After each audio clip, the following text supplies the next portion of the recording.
کہتے کیا ہے مٹانے والے نہیں مٹا سکتے، کہتے کیا ہے اللہ کے رسول کی حدیثوں کو، اللہ کے رسول کی زندگی کو ملیامٹ کرنے والے نہیں مٹا سکے، یہاں تک کہ ہمارے رسول کے بیت الخلا میں جانے کا طریقہ تک مسلمانوں کے پاس محفوظ ہے۔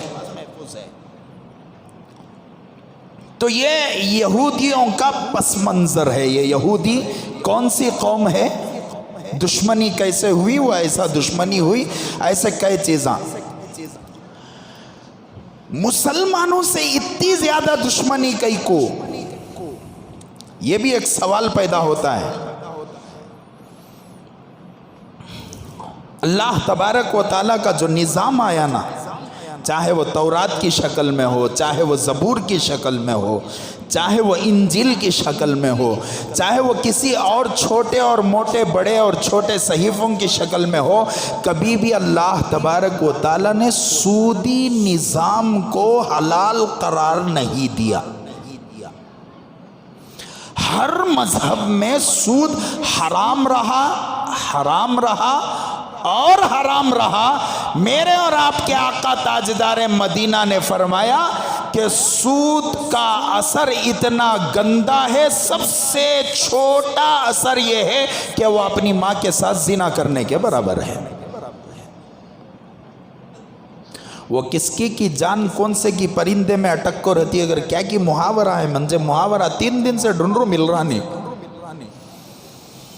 پوری دنیا کے اندر سود کا جو نظام چلایا وہ یہودی چلایا۔ جب انہیں اپنی آسمانی کتاب پر، میں بچوں سے گزارش کرتا ہوں خاموش بیٹھو تھوڑا،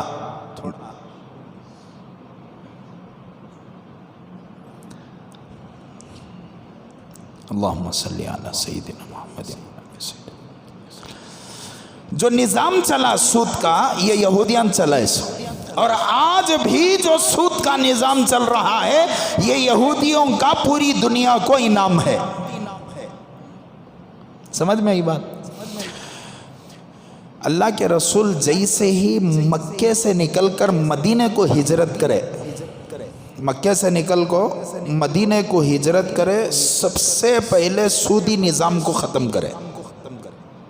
سب سے پہلے تو سودی نظام ختم ہوا، تو پھر حضور صلی اللہ علیہ وسلم کے ماننے والوں کے ساتھ یہودیوں کا بہت بڑا کیا ہوا، دشمنی کا ذریعہ بن گیا۔ تو یہ مختصر سا پس منظر ہے۔ اب یہ جو ہنگامہ ہو رہا ہے، غلاٹہ ہو رہا ہے، یہ کئی کو، یہ کہاں سے، یہ کب سے، یہ کیا واسطے؟ ہمیشہ بیت المقدس کے آس پاس، ہمیشہ مسجد اقصیٰ کے لیے تاریخ اٹھا کر دیکھا جائے تو ہمیشہ سے ہنگامے ہیں، اس لیے کہ بیت المقدس جو ہے، مسجد اقصیٰ، مسلمانوں کے لیے، یہودیوں کے لیے، عیسائیوں کے لیے، تینوں کے لیے مقدس مقام ہے۔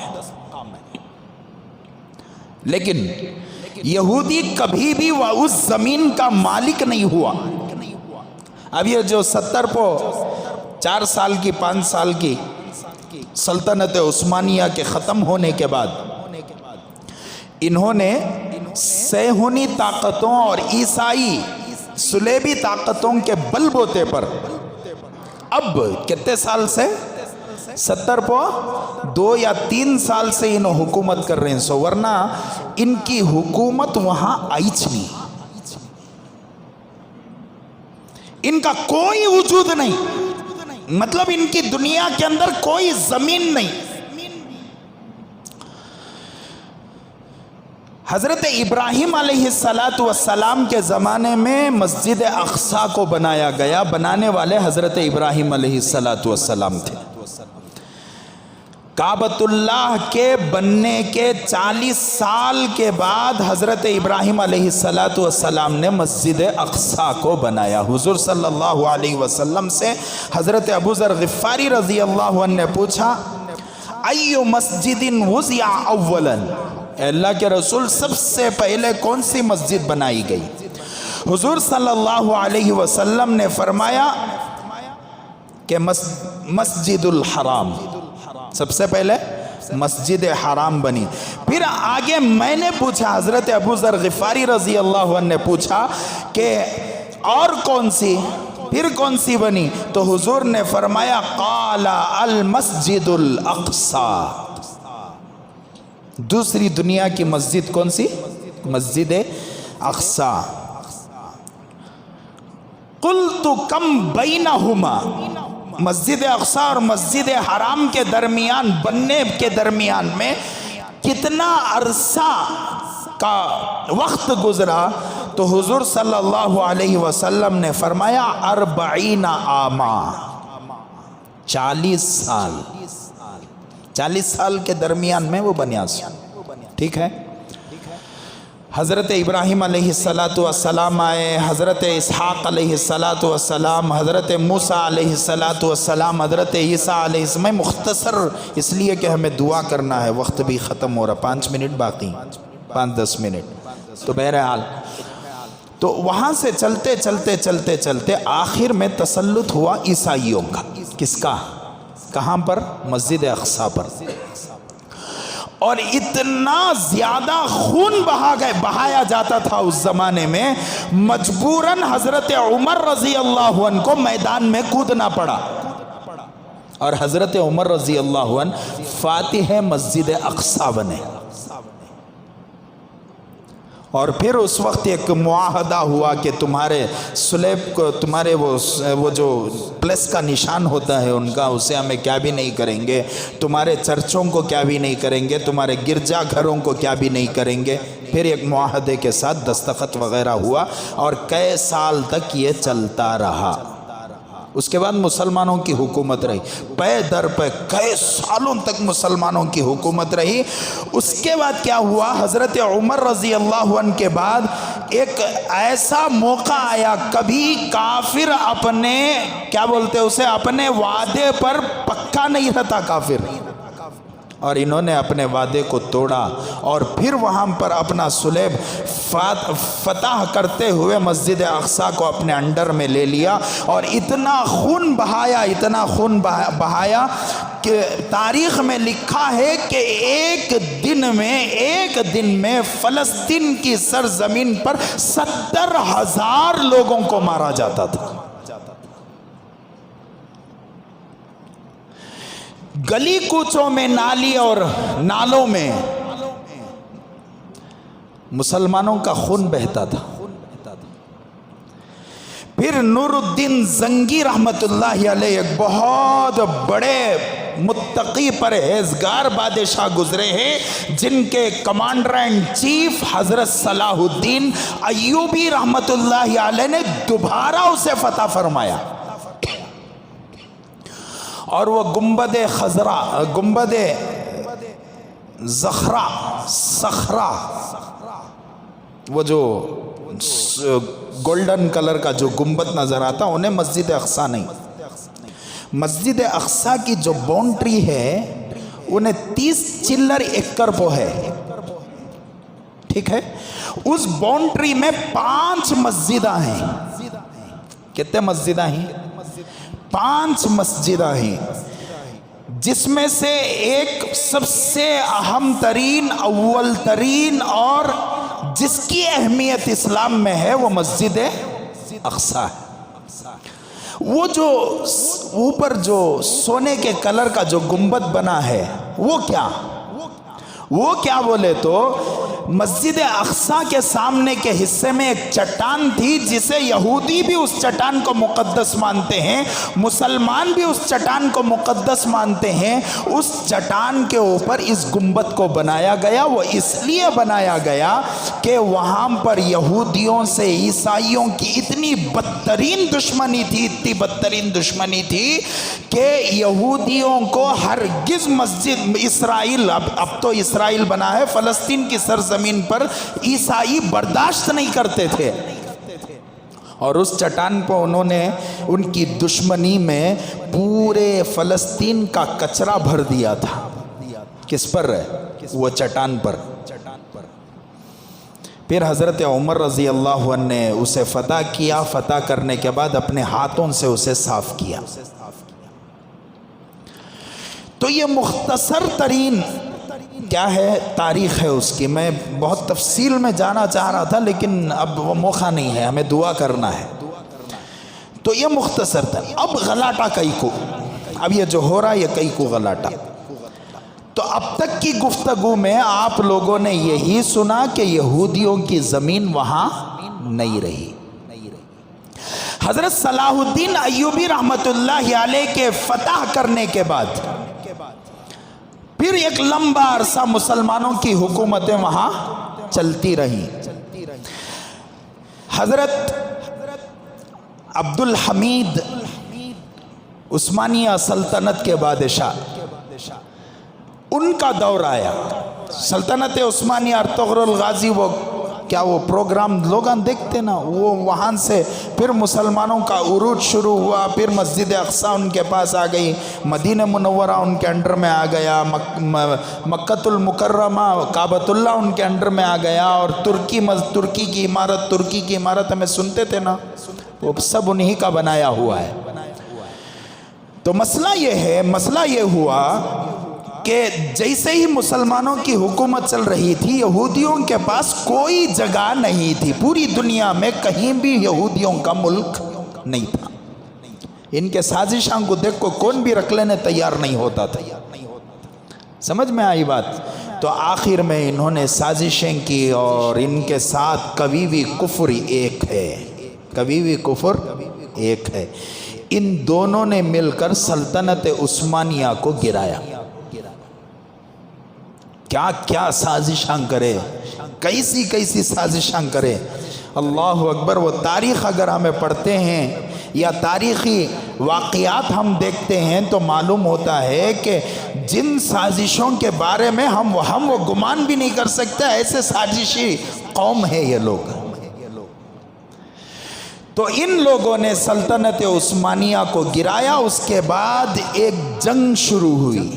اس جنگ میں پوری دنیا نے مل کر, پوری دنیا کے ممالکوں نے مل کر یہ طے کیا کہ فلسطین میں یہودیوں کے لیے ایک چھوٹی سی زمین دی جائے. یہ غلطی ہوئی. وہ چھوٹی سی جو زمین ان کو دیے, یہ چورا انہوں شروع سے اللہ کے رسول کو زہر ڈالنے والے, انبیاء کو قتل کرنے والے, انبیاء علیہ السلام کے بچوں کو جان سے مارنے والے, حضرت زکریا پر آری چلانے والے, اور حضرت عیسیٰ علیہ السلام کو سولی پر چڑھانے والے یہودیاں شروع سے بھی کمینے. انہوں نے کیا کیا, جب سے ان کو لے جا کر وہاں بسایا گیا اس وقت سے 70 پر 2 یا 3 سال کی مدت میں, 70 پر 3 سال کی مدت میں انہوں نے خالص سازشیں کی, ایسی سازشیں کی. اور فلسطینیوں کو وہاں پر جگہ نہیں ہے, اب پوری جگہ کو انہوں نے اپنے قبضے میں لے لیا. گھر کس کا؟ میرا. قبضہ کس کا؟ ڈاکواں کا. تو اب میرے گھر کو بچانے کے لیے مجھے کچھ نہ کچھ کرنا پڑے گا. وہ جو کچھ نہ کچھ ہو رہا ہے وہ یہی ہو رہا ہے. میں اپنے گھر کی حفاظت کر رہا ہوں. آج یہاں کے بعض لوگ یہ کہتے ہیں کہ دہشت گرد ہیں. نہیں معلوم وہ تنظیم کون ہے. میں تو پوری زندگی میں 10 مرتبہ نام سنیا رہنگا. اب ایک 7-8 دن سے ایک 50-60 مرتبہ نام سنیا رہنگا. وہ جو تنظیم لڑ رہی ہے اس کا کیا, وہ تنظیم کیا ہے, میں تو اس کے بارے میں ایک جملہ نہیں کہوں گا. مجھے اس کی تاریخ معلوم نہیں, وہ کیا ہے نہیں معلوم, وہ کیسی تنظیم ہے نہیں معلوم. لیکن اتنا معلوم ہے کہ مسلمانوں کی عزت و بقا کے لیے اور مسجد اقصی کی حفاظت کے لیے اور مسجد اقصی کو یہودیوں کے چنگل سے بچانے کے لیے انہوں نے بڑی قربانیاں دی ہیں. یہاں بیٹھ کو کتے, کمینے, لچے, لفنگے ٹی ویاں کے سامنے, کیمریاں کے سامنے اچھل کو بولنا دہشت گرد. اپنے گھر کو بچانے کے لیے کوئی آدمی تبدو کرتا ہے, وہ دہشت گردی نہیں ہے, وہ آزادی کی جنگ ہے, اپنا حق مانگنے کی جنگ ہے.